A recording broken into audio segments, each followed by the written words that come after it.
Hello guys, welcome back to our channel that is Career Wave. मेरा नाम सतेंद्र पाठक and today we are about to discuss something that you have awaited for a longer time.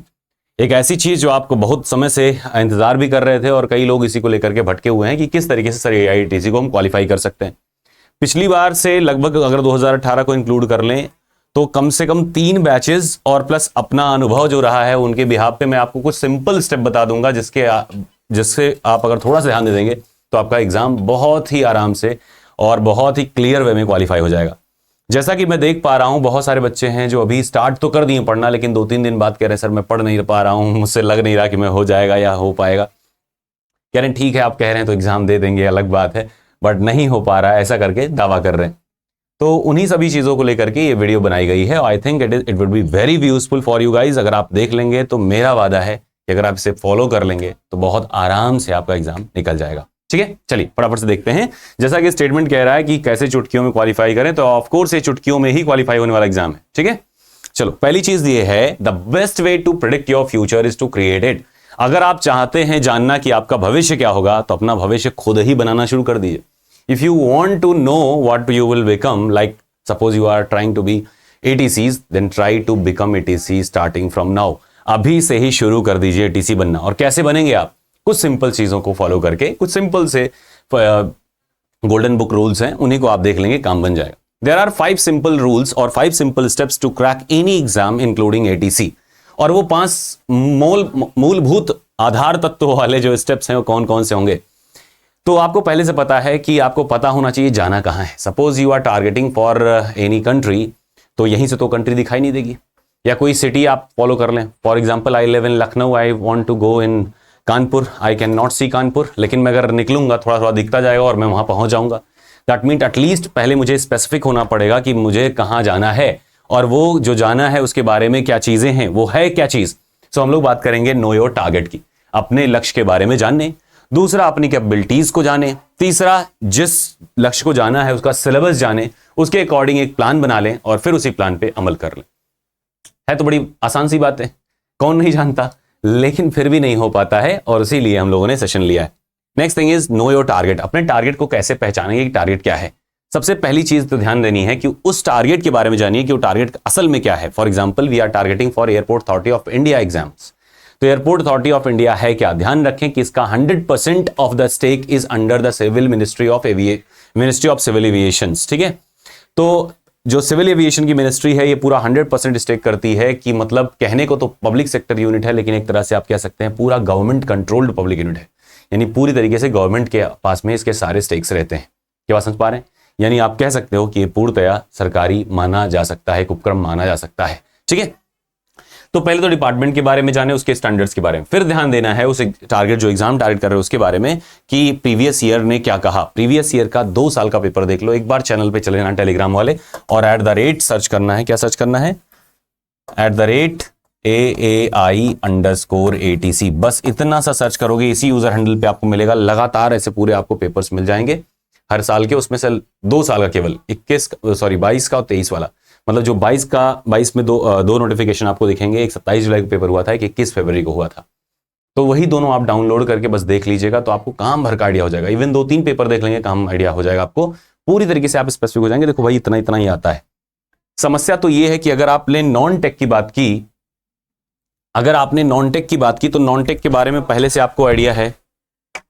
ठीक है, लेकिन अगर technical की बात करें, technical के बारे में क्योंकि आइडिया नहीं है, तो पेपर चाहे कठिन रहे चाहे पेपर आसान रहे, जब आपको पता ही नहीं है उसके बारे में, आप भूल चुके हो इतने लंबे समय से तैयारी करने के दौरान, तो जाहिर सी बात है वो कठिन हो जाता है। वो प्रॉब्लम हो जाता है कि मतलब पता नहीं मुझसे निकलेगा कि नहीं निकलेगा। Do get that? तो देखो पहली चीज तो ये है कि प्रीवियस ईयर देख के अगर एनालाइज हो रहा है ठीक है, नहीं तो मैं आगे बताऊंगा भी कैसे क्या कर रहा है। Second thing, competition. ध्यान रखें, वैसे आपको दिखेगा कि कंपटीशन, लेकिन एक्चुअल में कंपटीशन नहीं होता। जो भी होते हैं वो खाली फॉर्म भरने वाली भीड़ होती है, इसके अलावा नहीं होती। डेडिकेटेड लोग या तो कोर्सेज में होते हैं या सीरियसली बैठ जाते हैं, भाई 45 दिन की बात है। नॉर्मल लोग जो होते हैं जिनका 5 ईयर प्लान होता है, 3 ईयर प्लान होता है, 2 ईयर प्लान होता है, या सबसे कम वाले का 1 ईयर प्लान होता है, वो तैयारी कर रहे होते हैं SSC की, बैंकिंग की, ऐसे करके, और उनका एक प्लान होता लंबा कि अभी जाऊंगा, प्री दूंगा, फिर मेंस आएगा नवंबर में, तो अगले साल वाले फिर इंटरव्यू होगा अगले साल फरवरी में, फिर उसके बाद मेरा सिलेक्शन होगा। या वो टारगेट चल सकते हैं 8-9 महीने का, लेकिन किसी की कैपेबिलिटी ऐसी नहीं होती कि 2 महीने का टारगेट कर पाए। तो जाहिर सी बात है 2 महीने के टारगेट करने वाले लोग बहुत कम होते हैं। ऑल्दो एग्जाम का फॉर्म भरेंगे बट वो एग्जाम में ना के बराबर स्कोर करते हैं। अगर आप देखोगे तो टॉप 10% अगर बच्चों को, टॉप 10% केवल बच्चों को ले लोगे ना, तो वही ऐसे होंगे जो शायद 60 से 50 से ऊपर स्कोर कर रहे होंगे, बाकी सारे नीचे होंगे। ठीक है, तो बहुत कम लोग होते हैं जो इसमें सही मायने में तैयारी करने वाले होते हैं। अटेंडेंस लगभग 30% 40% अटेंडेंस रहती है एग्जाम हॉल में, बाकी तो छोड़ ही दो, नहीं फॉर्म भरने के बाद पेपर देने वाले लोग नहीं रहते।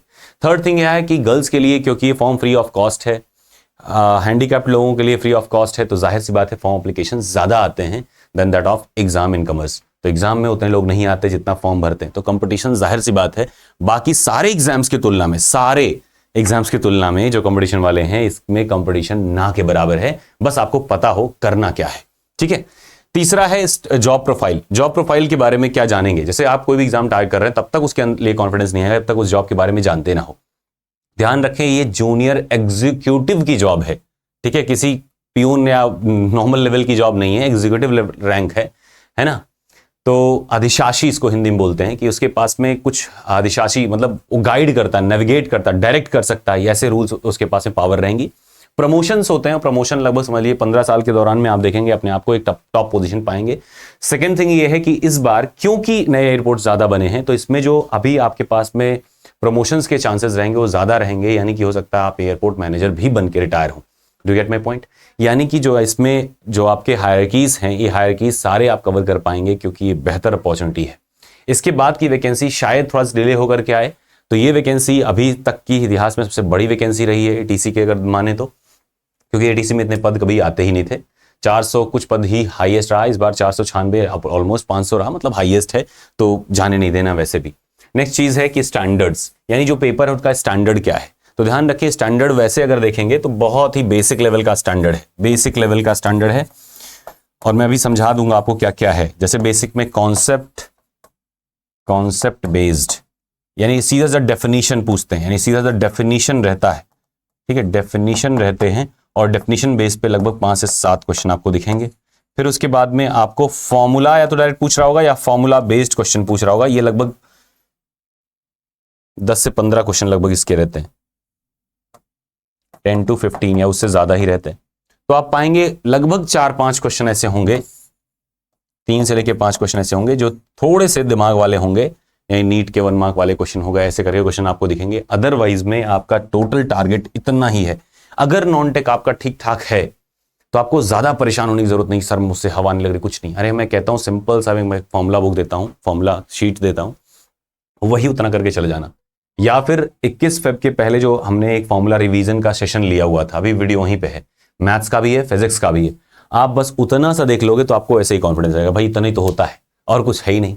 और इतना देखने के बाद फिर पेपर आप देखोगे तो आपको पेपर में कुछ दम लगेगा ही नहीं। क्या बात समझ पा रहे हैं? ठीक है, तो ये चीज आपको ध्यान रखना है। फ्यूचर ग्रोथ आपको पता रहनी चाहिए कि फ्यूचर ग्रोथ कैसी है। तो आपको बताया ही हमने कि बहुत तेजी से आप ग्रो करेंगे इसमें, 2-2.5 साल से ही आपकी ग्रोथ शुरू हो जाएगी और सैलरी इतनी कि आप सोच नहीं सकते। 13 लाख से आप शुरुआत कर रहे हो, and if you are targeting for this much opportunity, तो जाहिर सी बात है कुछ सेक्रीफाइस आपको देनी होगी। मैं बार बार कहता हूं आपको हलवा नहीं लगेगा ही, बहुत सारी अड़चनें बीच बीच में आती रहती हैं, आपको लगा ये नहीं हो रहा, वो नहीं हो रहा। ब्लेम करना इज द इजीएस्ट पार्ट। अपने को, अपने फैमिली को, अपने परिवार को, किसी ना किसी को ब्लेम करना बहुत आसान होता है। जो किसी को नहीं करते, बहुत शुद्ध हृदय वाले होते हैं, वो खुद को ब्लेम कर देते हैं। लेकिन चाहे आप खुद को ब्लेम करके गिल्ट में रहिए, चाहे दूसरे को ब्लेम करके किसी को नीचा दिखाइए, डजंट मैटर। आप धीरे धीरे धीरे डिप्रेशन की ओर ही अग्रसर हो रहे हैं, इसके अलावा आप कुछ भी हासिल नहीं कर रहे हैं। लेकिन अगर जरा सा कॉन्फिडेंस दिखाएं कि यार गलती मेरी थी, मैंने मान ली, बात खत्म, मैंने नहीं पढ़ाई करी, नहीं हो रहा है, कोई बात नहीं, अब कर सकते हैं ना, कौन सा भी निकल गया है, अभी तो स्टार्टिंग फेज है, you are just starting as everyone is there. और नहीं आता कोई बार फर्क नहीं पड़ता। मैं आपको सीधे बता रहा हूं कि जो बिगिनर्स होते हैं वो सबसे ज्यादा क्वालिफायर्स होते हैं। जो बड़े अटेंटिव लोग होंगे, आपको मैं रिकॉर्ड दिखाऊंगा अभी इसी कॉमन कैडर का, देखना जो बड़े बड़े एग्जाम्स में क्वालिफाई कर करके आए हैं उनका रिकॉर्ड इसमें नहीं ठीक रहेगा देन दैट ऑफ जो जॉब प्रोफाइल वाले हैं, किसी जॉब कर रहे हैं, वर्किंग लोग हैं, या फिर जो न्यू कमर्स हैं, उनको क्योंकि पता रहता है इतना आएगा, उनको लगेगा कि पेपर उनका गड़बड़ हुआ है, उनको लगेगा कि उनका ज्यादा स्कोर नहीं आएगा, लेकिन फिर भी वो क्वालिफाई कर जाते हैं। और जितने लोग ओवर कॉन्फिडेंट में रहते हैं और ओवर कॉन्फिडेंस में रहते हैं कि अरे मेरा तो पूरा आने वाला है, मैं देखना अभी कितना नंबर लेके आऊंगा, 150 में 145 आ रहा है, ये सारे लोग 100 के अंदर सिमट जाते हैं। मतलब 1-2 के एक्सेप्शंस की मैं बात नहीं कर रहा हूं, लेकिन मैं आपसे बता रहा हूं कि आप कहीं भी हैं, जहां भी हैं, अपने आप को एक फ्रेश मानिए और वहीं से स्टार्ट करिए, थोड़ा सा प्रैक्टिस करिए। रही बात कोर्सेज की, कोर्सेज में तो जाहिर सी बात है आपको हर चीज दी जाती है, लेकिन आपको थोड़ा सेलेक्टिव होना पड़ेगा। कितना पढ़ना है, कहां पढ़ना है, कैसे पढ़ना है, वो हम आपको गाइड करते रहेंगे। या आपकी स्वेच्छा, जहां से जैसे भी पढ़ रहे हैं वैसे ही पढ़िए। अगर आपको सेल्फ स्टडी करनी है तो एक वीडियो हमने डाल रखी है, उससे करिए। सेल्फ स्टडी सपोर्ट ग्रुप्स दो बने हुए हैं, ऐप पे भी है और वेबसाइट पे भी है, टेलीग्राम पे भी है, तो दोनों पे आप जाकर के उसको भी एक्सेस कर सकते हैं। टेलीग्राम तो फ्री ऑफ कॉस्ट है, उसमें कुछ कंटेंट भी मिल जाएंगे। तो मतलब शुरू कर दीजिए। अगर आप शुरू नहीं किए हैं तो ये आपकी सबसे बड़ी भूल होगी जीवन की। मैं बता रहा हूं, यूपीएससी की जॉब्स इसको टक्कर नहीं दे पाती है जिस जॉब की आप बात कर रहे हो। यहां पे ऐसी कोई जॉब नहीं बनी है भारत में जो आपको देखते ही गवर्नमेंट लेवल की जॉब दे दे, और उसके बाद में लगभग गवर्नमेंट लेवल की जॉब दे रही है, और उसके बाद जॉब सिक्योरिटी, दुनिया भर के पक्ष, एनपीएस रहता है। अब पेंशन स्कीम्स तो जाहिर सी बात है पीएसयूज में वैसे तो नहीं रहते, लेकिन हाँ नेशनल पेंशन स्कीम्स रहती हैं। मतलब पेंशन की क्या जरूरत है यार, मान लो 30-40 हज़ार आपको मिल जाता है, उससे ज्यादा अगर आप बैंक में रखे हो उससे ज्यादा डिविडेंड्स आप पा जाओगे अगर आईपीओ वगैरह कुछ ले रखे हो या एसआईपी वगैरह कुछ प्लान ले लोगे। बहुत सारे अपॉर्चुनिटीज होते हैं, आपको किसी के सामने झुकने की जरूरत कभी जीवन में नहीं पड़ती। किसी एटीसी को जो पुराना हो, 1-2 साल कर चुका हो, ट्रेनी से नहीं, ट्रेनिंग सेंटर वाले भी हवा में रहेंगे, लेकिन जो जॉब कर चुका होगा 1-2 साल, उससे आप बात करोगे तो आपको रियलाइज होगा कि यार बहुत ही बिगर अपॉर्चुनिटीज हैं।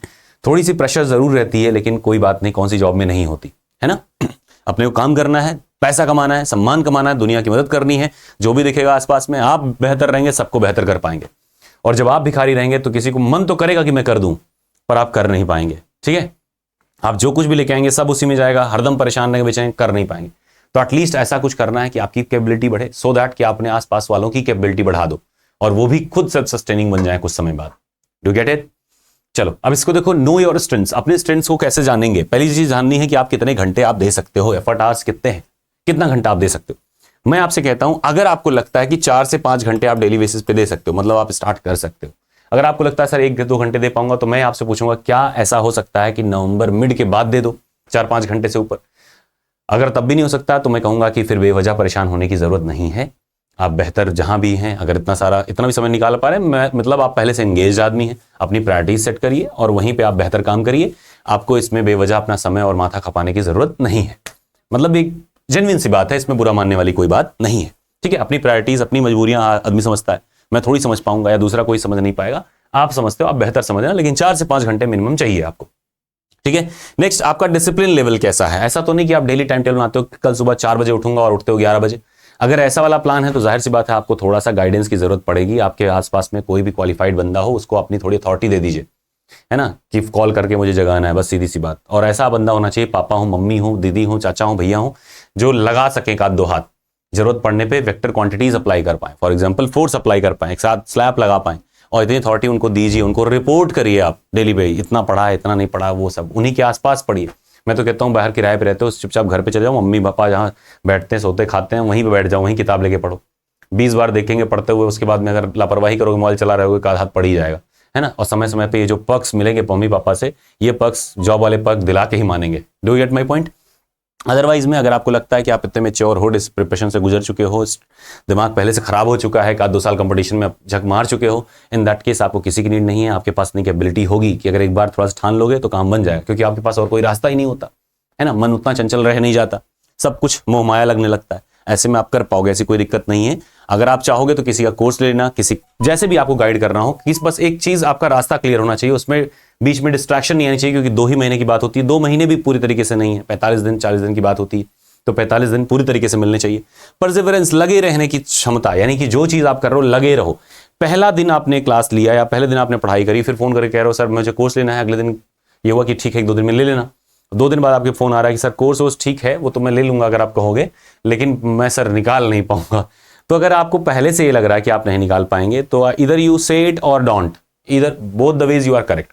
या आप कहते हो कि मतलब मैं निकाल लूंगा तो भी आप सही हो, आप कहते हो नहीं निकाल पाऊंगा तो भी आप सही हो। जब पहले से हार मान ही चुके हो तो लड़ने का कोई मतलब नहीं होता। Do get my point?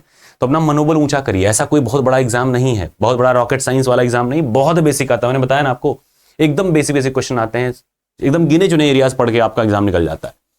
कई सारे ऐसे बच्चे हैं तैयारी भी नहीं करते, जो आईआईटीज वगैरह की कादर प्रिपरेशन किए रहते हैं, वो तैयारी भी नहीं करते, आखिरी 10 दिन से देखते हैं अरे यही था, जाके पेपर दे आए और मौज में घूम रहे, फिर पता चलता अरे मैं तो क्वालिफाइड हूं, मेरा 6ठा रैंक है, लास्ट ईयर का example. Do get my point? तो ऐसा कोई बड़ी बात नहीं रहती, बस थोड़ा सा डर अपने हैंडल कर लो और थोड़ा सा स्ट्रेटजी सही रहे। पास्ट एक्सपीरियंसेस आपके पास्ट एक्सपीरियंसेस आपको गाइड करेंगे, और गाइडेंस आपके पास में कैसा है वही आपका जो स्ट्रेंथ है वो डिसाइड करता है। अगर सही गाइडेंस है, सही जगह पे आप हैं, तो आपका काम बन जाएगा। अगर आप गलत जगह हैं, यूट्यूब पे तमामों इस समय चैनल्स पड़े हुए हैं, इंक्लूडिंग आवर्स, तो इतने सारे चैनल्स हैं कि डिस्ट्रैक्ट होना स्वाभाविक सा है। गाली देना नॉर्मल सी बात हो गई है आजकल तो, कि आप थोड़ी सी बात पे आहत हो जाओगे, गाली दोगे, फिर फोन करोगे, फिर सॉरी बोलोगे, फिर कुछ मतलब नहीं है ना। वही वाली बात हो जाती है कि आप एक बार परेशान होगे, फिर परेशान करोगे, फिर परेशान होगे, तो अल्टीमेटली परेशान आप ही होगे। हम थोड़ा बहुत हो लेंगे, हमें क्या है ना, चलता ही रहेगा, कौन सा ये प्राइमरी सोर्स है। तो लेकिन दिक्कत ये बात आती है कि आपका कैरियर है, आपका एक पूरा पूरा अस्तित्व इसी पे निर्भर करता है कि आगे का अस्तित्व आपका कैसा रहेगा, आपके आसपास का कैसा रहेगा।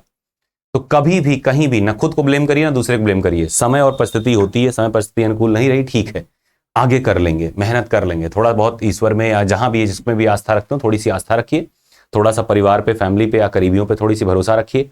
किसी से बात करते हैं, अपने टॉक्सिक रिलेशनशिप से थोड़ा सा अगर बचने की कोशिश कर पाए, चाहे वो दोस्त हो, चाहे जैसा भी रिलेशन आपके आसपास में रह रहा है, किस सर्कल में रह रहे हैं, उनसे तो खास करके थोड़ी डिस्टेंस बना लें। अगर अच्छा है तो ठीक है, म्यूचुअल सिम्बायोटिक रिलेशनशिप है तो ठीक है, सहजीविता जहां से दोनों बेनिफिट होते हो तो ठीक है। अदरवाइज में सर खपाने के लिए यही एग्जाम काफी है। दूसरा एग्जाम की तरफ उधर वाला टारगेट अभी कुछ दिन के लिए आपको हटाना पड़ेगा फिर से, अगर अनब्लॉक कर दिए थे तो।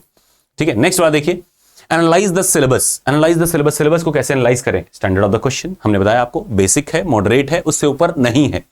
एकदम सिंपल सा फॉर्मूला बेस्ड क्वेश्चन है। सिंपल से क्वेश्चन से आते हैं, सीधे लिखा हुआ आता है कि बताइए बी और एच में क्या रिलेशन होता है। अब बी का एच के साथ रिलेशन दिखाया हुआ है, जाई H, phi H, mu H, ऐसे करके बताओ। एकदम सिंपल सा फॉर्मूला, अगर किसी ने चैप्टर स्टार्ट किया होगा उसको पता होगा। Do get my point? ध्यान आ जाता है, ऐसे एक बार रिवीजन मार दोगे खाली खाली, एकदम सब कुछ ध्यान आता है, सीधे लिखा हुआ ध्यान आता है। और प्लस नेगेटिव मार्किंग ना होने की वजह से सही भी हो जाते हैं। मान लीजिए आपको 20 आ रहे हैं, जो बाकी 10 तुक्के मारे उसमें से 2-3 सही हो जाते हैं, तो 23-24 ऐसे ही बन जाता है। ठीक है, उसमें टेंशन वाली कोई बात नहीं रहती। दूसरा, एग्जाम कंडक्टिंग बॉडी, जो कि अभी क्लियर नहीं है कि कौन कराएगा, मतलब आईपीएस वाला सेगमेंट देखेगा या टीसीएस वाला सेगमेंट देखेगा, ये नहीं क्लियर है कि कौन कराएगा। लेकिन 1 नवंबर तक तो वैसे भी क्लियर हो जाएगा कि कौन कराएगा। लेकिन अभी मेरे पास जितने भी डेटा है उसके हिसाब से पता चल रहा है कि आईपीएस ही कंडक्ट कराने वाली है। But I am not so sure, जब तक कोई अथॉरिटी पर्सन नहीं कहते तब तक कुछ बात उस पर लाई नहीं करती। लेकिन आईपीएस के चांसेस ज्यादातर हैं, ऑलमोस्ट 90% प्लस है कि आईपीएस ही कराएगी, क्योंकि ये शॉर्ट टर्म एग्जाम कराना है। तो पिछली बार आपने देख ही चुके हैं, है ना, फेब में कि क्या हालत हुई थी। शॉर्ट टर्म पे स्लॉट ही नहीं मिल रहा था, एकदम परेशान हो गए थे वो भी, और हम लोग भी एकदम परेशान थे कि यार लग नहीं रहा कि ये करा पाएंगे। और आईपीएस में क्या रहता है, अगर स्लॉट खाली है या कुछ भी कमिटमेंट है तो वो प्रॉम्प्टली उस पर रिस्पॉन्ड करते हैं। बहुत कम ड्यूरेशन वाले एग्जाम्स ज़्यादातर कंडक्ट कराते हैं, आईपीएस सेगमेंट जो है वो कराती है। मतलब शॉर्ट नोटिस पे एग्जाम कराना उसकी खूबी है। तो इसीलिए आईपीएस हमको लगता है एक बेटर ऑप्शन होगा एआई के लिए, और वही मोस्ट प्रॉब्ली कराएगी भी। अब आईपीएस कराएगी तो आपको आईपीएस का पता है, हमें पता है कि आप लोग क्या क्या कहते हो। जितने बैंकिंग वाले बच्चों को कह रहे हैं सर सारा एसएससी पैटर्न आया था, जो एसएससी वाले पैटर्न सारा बैंकिंग पैटर्न आया था। और मैं शुरुआत से कहा, ना एसएससी ना ही आईपीएस। हमने कभी आपसे नहीं कहा कि आईपीएस पैटर्न आएगा, एसएससी पैटर्न आएगा। हमने हमेशा ही आपसे कहा है एआई का पैटर्न आएगा। जो सिलेबस एसएससी मैच करता हो एसएससी लेवल का रहेगा, जो सिलेबस आईपीएस से मैच करता हो आईपीएस लेवल का रहेगा। और आप अगर मॉक याद हो आपको, शुरुआत के 2 मॉक हमने आईपीएस वाले डाल दिए थे, उसके बाद में 3 मॉक हमने टीसीएस वाले डाल दिए थे, एसएससी पैटर्न वाले। और फिर उसके बाद के हमने मिक्स पैटर्न डाले।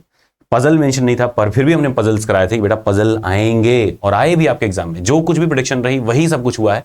ऑल दो मुझे पता है आपका, आप में से जिन लोगों का पेपर, जाहिर सी बात है कम लोगों का, जो अच्छे जिनका पेपर होता है वो बहुत कम परसेंटेज होता है, खराब पेपर होने लगा परसेंटेज ज्यादा है। तो जाहिर सी बात है ये चीज थोड़ी चुभने वाली बात है।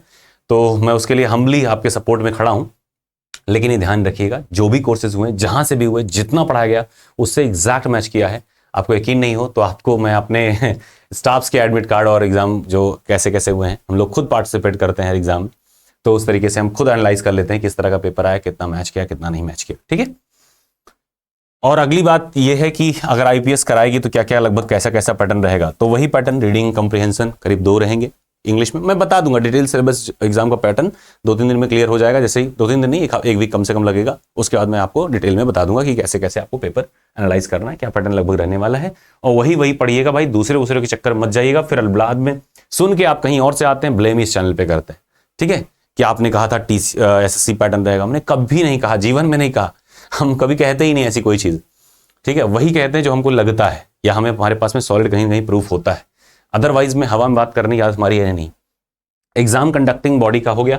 टेक एंड नॉन टेक को बेहतर समझें, क्या आपका स्ट्रांग है, क्या आपका वीक है। अगर technical part, non technical part आपका स्ट्रांग है तो ठीक है, आपके लिए एग्जाम बाएं हाथ का खेल है, चुटकियों में निकल जाएगा। अगर आपका टेक्निकल वीक है, सॉरी टेक्निकल स्ट्रांग है, नॉन टेक वीक है, तब भी चुटकियों में निकल जाएगा, बहुत ज्यादा बात नहीं है। लेकिन हाँ, थोड़ा सा मेहनत ज्यादा करनी पड़ेगी। अगर दोनों वीक हैं तो यहाँ पे चैलेंज की बात है, फिर आपको 2-3 घंटे 4 घंटे से काम नहीं चलेगा। आपको डेडिकेशन देनी पड़ेगी, डेली मॉक्स लगाने पड़ेंगे नॉन टेक के अलग से, और उसके बाद में टेक्निकल जो पढ़ना है। प्रयास ये करना होगा जो चीज़ लग जा रहे हैं उस पर नहीं, जो नहीं लग रहे हैं उसी के वीडियो देखिए। बाकी मोस्टली फोकस आपका प्रैक्टिस में होना चाहिए। ये सारे कोर्सेज क्रैश कोर्स की तरह होते हैं, क्योंकि आपको पता है 40-45 दिन में अगर सारा सिलेबस कवर करना है, जो आईआईटी फाउंडेशन कोर्स 2 साल में कराती है, अगर आप 2 महीने में भी कम में करना चाह रहे हैं तो जाहिर सी बात है कुछ ना कुछ तो सेक्रीफाइस आपको करना पड़ेगा, कुछ चीजें छोड़नी पड़ेंगी, कुछ चीजें पढ़नी पड़ेंगी। ठीक है, अगली देखिए पैटर्न ऑफ द पेपर, कैसा पेपर का पैटर्न रहता है। तो पेपर का पैटर्न हमने जैसा कि आपको बताया था कि पेपर 120 क्वेश्चन 120 मार्क्स के आते हैं, 60 फिजिक्स के, 60 टेक के और 60 नॉन टेक के।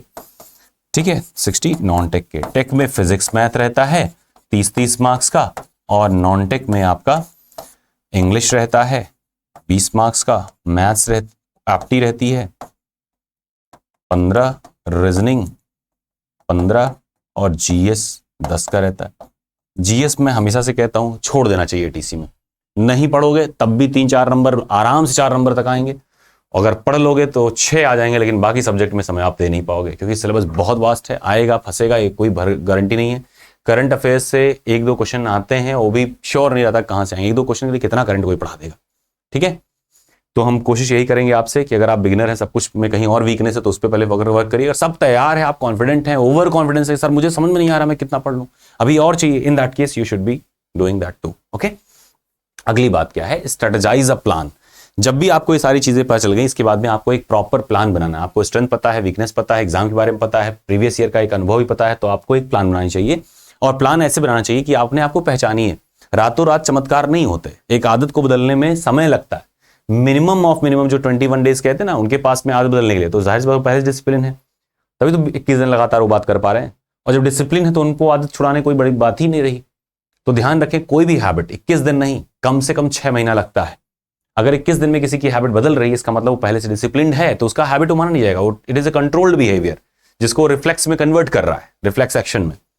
ठीक है, बस इतना सा है खाली मिला जुला करके। तो ध्यान रखें, रिफ्लेक्स एक्शन को हटाने या घटाने के लिए 21 दिन लगते हैं, लेकिन डिसिप्लिन्ड आदमी के लिए अदरवाइज 6 महीने लगता है।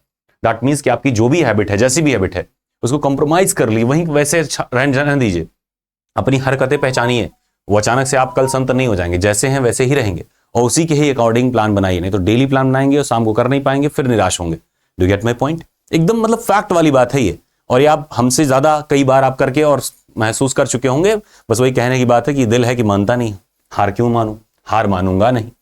तो नाइट आउल है या डे फाइटर है, डिसाइड कर लीजिए, रात्रिचर है या दिनचर है, जो भी है उसी के हिसाब से आपका प्लान बनना चाहिए। वर्किंग है या फुल टाइम वर्किंग पीरियड में आप रह रहे हैं, यानी कि कहीं जॉब कर रहे हैं, या फुल टाइम इस पे प्रिपरेशन में फोकस करने वाले हैं। दूसरा, कोर्स स्ट्रक्चर क्या है, जो भी कोर्स अगर मान लीजिए परचेस कर रहे हैं, या खुद से एक आउटलाइन तो बना ही रहे हो खाका, तो उसका क्या स्ट्रक्चर है, उसी के हिसाब से अपने आप को प्लानिंग करनी है। जैसे नाइट आउल है तो अपना टाइम जो है बना लीजिए कि भाई शाम को मैं इतने बजे बैठता हूं, इतने बजे मेरा व्हाट्सएप खत्म होता है, उसके बाद से मैं बैठूंगा। उसका सीधे फोन स्विच ऑफ करना। ध्यान रखें, कोई भी पढ़ाई ऐसी नहीं होती जो फोन से पूरी हो, तो जाहिर सी बात है कुछ चीजें प्रिंट में ले लीजिए, प्रिंट नहीं है तो क्या करिए, फोन में फ्लाइट मोड लगा दीजिए, वाईफाई से कनेक्ट कर लीजिए, या फोन में से सिम निकाल दीजिए, या दूसरा सिम एक रखिए, उसको उसके हॉटस्पॉट से अपना चलाइए, अपना फोन फ्लाइट मोड में डाल दीजिए रात के 10 बजे के बाद, और 10 बजे से लेकर 4 बजे के बीच में 6 घंटे होते हैं, 6 घंटे चमत्कार ला देंगे अगर आप 30 से 35 दिन डेडिकेट हुए कर लीजिए। 2 महीना किसी भी एग्जाम के लिए दे दीजिए ना, वो एग्जाम निकल जाता है। लेकिन सवाल यह है कि देता कौन है?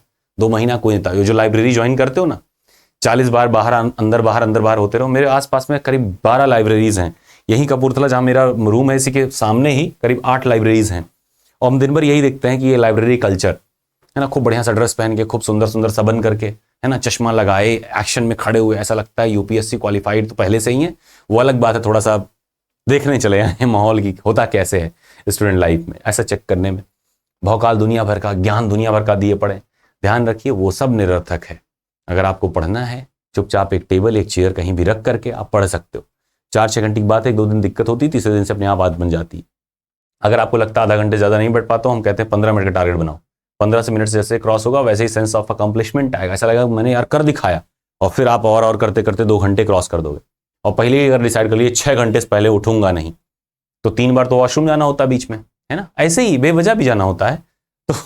तो ऐसे में क्या होगा, बात आपकी कमिटमेंट टूटेगी। कमिटमेंट टूटता है तो मनोबल गिरता है, और मनोबल जब गिरेगा तो जाहिर सी बात है जिस काम पे भी जा रहे हैं 2-3 बार अगर मनोबल टूटा तो आप कर नहीं पाए। शुरुआत करिए सुबह उठते ही बिस्तर फोल्ड करने से, वही कर लीजिए, 1 गिलास पानी पी लीजिए, बस इतना काम आपने कर लिया। अगर ब्रश कर लिया तुरंत उठते ही, उसका थोड़ी सी एक्सरसाइज कर ली, अगर ये 3-4 काम पर लगातार कर लीजिए, ऐसे ही अकम्पलिशमेंट की भाव रहती है अगर सुबह उठते हैं तो। निशाचर है तो निशाचर वाली मैंने बात बता ही दी। दिन में जाहिर सी बात है डेडिकेशन पूरा नहीं मिल पाता है, दिन में बड़ी भाग दौड़ होती है, बहुत सारा शोर होता है। अगर गाँव से है तो ठीक है, शहर में है तो हमको लगता है डिस्ट्रैक्शन पूरा भर भर के रहता है। अगर फोन आपने नहीं उठाया, पूरा दुनिया आपके ऊपर चढ़ जाएगी कि यार फोन नहीं उठाता मेरा। तो ऐसे में रात प्लान करना कोई बुरी बात नहीं है, जैसे भी आप कर पाए it's up to you. Authority over you, हमेशा अपने ऊपर एक अथॉरिटी बिठाइए, किसी ना किसी को रिपोर्ट करिए। जैसे आप सुपर 50 बैच में हैं तो हम लोग देखते रहते हैं हमेशा क्या है क्या नहीं, कैसा इवेल्युएट कर रहे हैं, कैसे आप पढ़ रहे हो कि नहीं पढ़ रहे हो, सबमिट कर रहे हो असाइनमेंट कि नहीं कर रहे हो। सेम वे में आप चाहे तो फैमिली, फादर, फ्रेंड, किसी को भी एक रख दीजिए जो आपके, और उसको पूरी अथॉरिटी दीजिए। उसको इतनी अथॉरिटी होना चाहिए कि आपको पटक के कूट सके जरूरत पड़ने पे। जरूरी भी है भाई, इस समय गाली खा लेंगे, बाद में नहीं खानी पड़ेगी, है ना। इस समय डांट खा लेंगे, अब सब घर वाले लोग कर रहे हैं ना, ऐसे तो बाहर वाला भी डांट के जाएगा अगर नहीं समझे इस बात को, है ना। कभी लैंडलॉर्ड डांट रहा होगा, कभी रूम पार्टनर आपका डांट रहा होगा, अगर शादी हो चुकी होगी तो आपकी लाइफ पार्टनर आपको डांट रही होगी। डांट क्या रही होगी, कूट रही होगी सीधे, या कुछ ना कुछ मतलब तालमेल गड़बड़ रहा होगा। और अगर तब भी आगे एक स्टेप और बढ़ गए, बच्चे बच्चे हैं तो बच्चे भी सुना के जाएंगे। अपना तो कुछ जीवन में कर नहीं पाए, हमसे कह रहे हैं रात में जग के पढ़ो, ये कौन सी बात होती है। Do you get my point. तो ये चीज आप दिमाग में गांठ बना के बिठा लीजिए कि पढ़ना है और किसी एक को अपने ऊपर रखना है। वो अथॉरिटी अगर आपके घर पे कहीं भी कोई क्वालिफाइड सेलेक्टेड बंदा हो या कोई भी हो, एक बंदा ऐसा होना चाहिए जो चुपचाप आपकी बात सुने और उसके हिसाब से आपको गाइड कर दे, जरूरत पड़ने पे डांट फटकार भी लगा दे, या चुपचाप उसी के पास चले ही जाओ, भले डर रहेगा। धुएं के छल्ले नहीं बना पाओगे 2 दिन, मत बनाना। 2 महीने नहीं बना पाओगे, मत बनाना 2 महीने छल्ले, ठीक है। वैसे भी छोड़ना ही अगर एटीसी में जाना है तो सारी बुरी आदतें वैसे भी खत्म हो जाएंगी और वहां पे फिर डिसिप्लिन का भी बात नहीं रहता, वहां तो उठना ही उठना है। तो ऐसे ही कोशिश करिए कि ऐसी कहीं जगह पे जाइए जहां कोई दिक्कत ना हो। और इसमें ऑफलाइन क्लासेस कहीं नहीं मिलती हैं, ऑनलाइन ही है जो है, तो जाहिर है ऑनलाइन क्लासेस की रीच हर जगह रहती है, ठीक है। Next, course structure. जैसा हमने बताया कि अगर आपने कोर्स लिया है तो कोर्स के हिसाब से अपने आप को सेट करिए, अपना प्लान, टाइम टेबल बनाइए। अब जो भी टाइम टेबल बना लिया है तो उसको एग्जीक्यूट कैसे करें। एग्जीक्यूट करने के कई सारे तरीके होते हैं, जिसमें एक तरीका ऐसा होता है कि कोई और आपके लिए सारा कुछ बना के दे दे, फॉर एग्जाम्पल कोर्सेज, या फिर खुद से आपको बनाना होगा, थोड़ा समय और निकालना होगा 1-1.5 घंटे, लेकिन खुद से बनाना होगा। लेकिन बनाना पड़ता है, अगर आप नहीं बनाएंगे तो गड़बड़ा जाता है सारा कुछ। पढ़ेंगे सब लेकिन समझ में एक नहीं आता। जैसे फॉर एग्जाम्पल अपने सिलेबस को पहले डिवाइड कर लीजिए। पहली चीज तो यह है कि मैथ और फिजिक्स अलग अलग चीजें हैं। टेक्निकल की बात करूं, नॉन टेक तो आप लोग कॉमन कैडर में समझ ही चुके हो। तो फिजिक्स और मैथ्स को अलग अलग करिए। फिजिक्स के 4 part, 11th first part, 11th second part, 12th first part, 12th second part, ऐसे ही मैथ्स के भी 4 पार्ट आपको बनाने पड़ेंगे। और हर सेगमेंट ऐसा रहे जो एक जैसा हो। जैसे मैकेनिक्स पूरा फर्स्ट पार्ट है, सेकंड थर्मो और वेव है 11th का, फिर 12th में जाओगे पहला पार्ट इलेक्ट्रिकल, पूरा इलेक्ट्रॉनिक्स ही भरा हुआ है, इलेक्ट्रोस्टैटिक से लेकर एप्लीकेशन तक, इलेक्ट्रोमैग्नेटिक वेव्स तक। सेकंड वाला जो पार्ट है ऑलमोस्ट मॉडर्न है।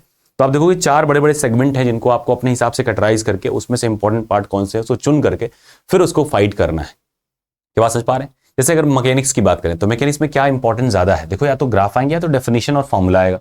तो कोई बात नहीं, ग्राफ आपने पढ़ी है कोर्सेज में, नहीं पढ़ा है तो एक बार फिर से पढ़ लीजिए। अगर नहीं देख पाए क्लासेस तो आप खुद से पढ़ के देख लीजिए कि आखिर ग्राफ चलता कैसे है, काम कैसे करता है, बस।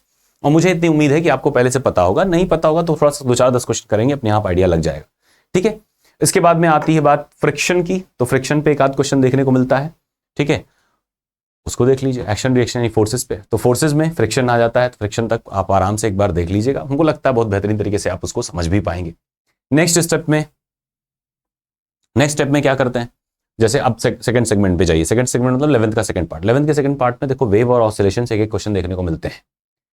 एक क्वेश्चन आपको देखने को मिलता है केटीजी से, काइनेटिक थ्योरी ऑफ गैसेस से। अब बचा thermal properties of the matter and thermodynamics.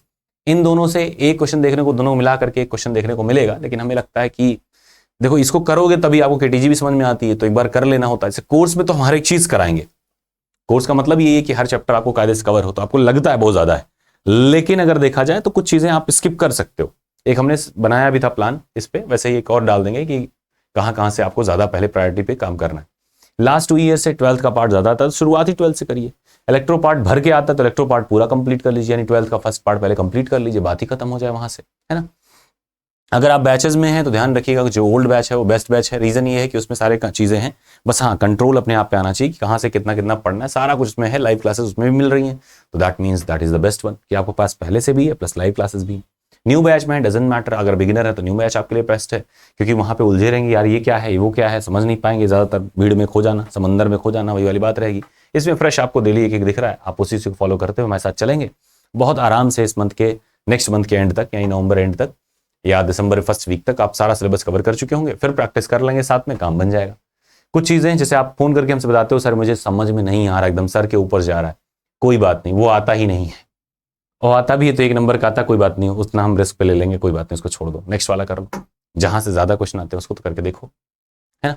और क्वेश्चन जो आते भी है क्या आते हैं, नॉर्मल से बेसिक कॉन्सेप्ट, बेसिक अंडरस्टैंडिंग आपकी आती है और फॉर्मूला आती है। फॉर्मूला शीट हम आपको दे देंगे, ऐसे चिपका लेना।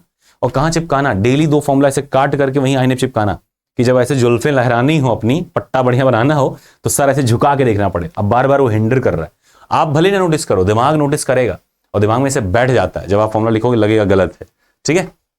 नेक्स्ट देखिए कोर्स में जैसे कोशिश करिए अपना एक माइंड मैप बना लीजिए, फॉर्मूला ई बुक्स बना लीजिए, समरी शीट बना लीजिए, बूस्टर कैप्सूल्स बना लीजिए, बाइट्स बना लीजिए छोटे छोटे, और प्रैक्टिस शीट्स जैसे कहीं ना कहीं से आप जुगाड़ कर लेंगे, हमें पता है, चाहे कोई बुक्स ही ले लेंगे, उस तरीके से कर लीजिए। अगर आप कोर्सेज में है तो ये सारी चीजें आपको वैसे एज इट इज मिल जाएंगी। वो हमारी जिम्मेदारी रहेगी कि हम आपको हर चीज समय समय पर देते रहें ताकि आप उसको बेहतर तरीके से कर पाएं। ओके, तो एग्जीक्यूट कर दिया, और एग्जीक्यूटिंग प्लान का हमने तरीका आपको लगभग बता दिया कि किस तरीके से आप करेंगे। एग्जीक्यूट करने का तरीका यही था, इसी सीक्वेंस में आप एक चैप्टर कवर करें और उसके बाद में उस पर थोड़ा सा प्रैक्टिस कर लें, असाइनमेंट सॉल्व कर लें। एक तो असाइनमेंट नहीं, अगर आप सेल्फ स्टडी कर रहे हैं तो बुक्स कोई भी जो भी रखे हो प्रेफर कर रहे हैं।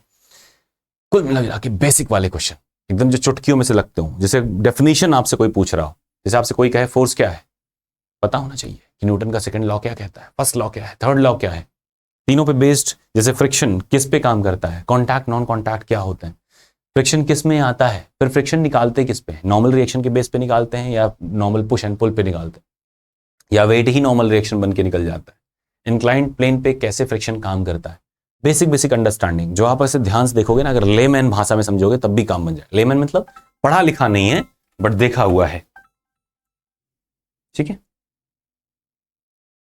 Okay, so I think that has been made very clear कि एग्जाम में कुछ नहीं है, बेसिक सा देखो जो समरी शीट होती है ना, समरी शीट्स, एक समरी शीट क्या होती है, जैसे एनसीईआरटी की बुक अगर देखोगे तो उसमें हर चैप्टर के बाद में समरी शीट होती है, वैसे ही हम भी कुछ बना के आपको देते हैं और थोड़ा सा रिफाइंड वे में।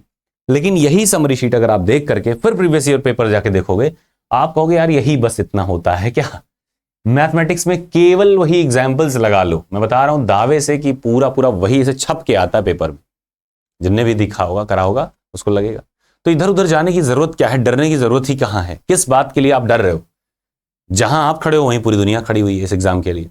जितने आप सीरियस थे उतने ही सारी दुनिया सीरियस, सब अपना सेकंड प्रायोरिटी में इसको रख के रखे थे, तो परेशान होने वाली कोई बात ही नहीं थी। सिंपल सा एक सिस्टम बनाना है, एक प्लान बनानी है, उठा के बेसिक पढ़ ला रहो, अपनी कैपेबिलिटी पहचानो। आपको लगता है कोर्स में जाएंगे कितने डेप्थ तक जा सकते हो, मैं कहता हूं कैलकुलेटिव क्वेश्चन को अगर आपको क्षमता लग रही तो आप 30 टारगेट करो, फिजिक्स में 30 टारगेट कर लो। अगर क्षमता नहीं लग रही है, अगर क्षमता नहीं लग रही है आपकी 30 में 30 की, तो कोई बात नहीं 25 टारगेट कर लो। 25 तो कर पाओगे ना, वो तो बेसिक से है।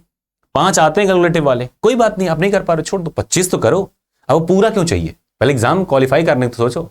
रैंक थोड़ी बनाना है कि ऑल इंडिया रैंक 1 लाऊंगा तो मुझे अलग से हो सकता है विदेश में एटीसी बना के भेज दें। नहीं, भेजेंगे वही एयरपोर्ट पे, सलीका वही रहेगा, तरीका वही रहेगा। और एक बार जब जाओगे वहां पे पोस्ट हो जाओगे ना, कोई किसी को फर्क नहीं पड़ता आप रैंक 1 लाए हो या 2 लाए हो। जिनको फर्क पड़ता है वो अपना घर पे फर्क पड़ा लेते हैं, फर्क ही नहीं पड़ता, एक सेम लेवल की सेम स्टैंडर्ड की जॉब रहती है। You get my point. उन सब चीजों में परेशान ना होइए, एकदम वही समरी शीट है, फॉर्मूला ई बुक्स हैं, ठीक है। इवन माइंड मैप हम देते हैं हर चैप्टर का छोटा सा, उसको देखोगे आपको कॉन्सेप्ट क्लियर हो जाएगा। फिर उसके बाद में फॉर्मूला ई बुक देखा, एक स्लाइड का, एक चैप्टर पूरा एक स्लाइड से भी कम रहता है, एक चैप्टर पूरा उसी में है, देखा बात खत्म हो गई। था ही क्या इसमें, रही गिनी चुनी जो बातें हैं छोटी मोटी बची हुई, एनसीईआरटी की समरी शीट हम एक साथ बना करके थोड़ा सा कंसाइज करके उसको देते, देखा खत्म है। उसके बाद कुछ है ही नहीं। 2-4-10 सवाल बेसिक कॉन्सेप्ट वाले खुद से चाहे बना के लगा लो, चाहे जाके शीट में लगा लो, चाहे बेसिक मॉक में लगा लो, बात खत्म हो गई।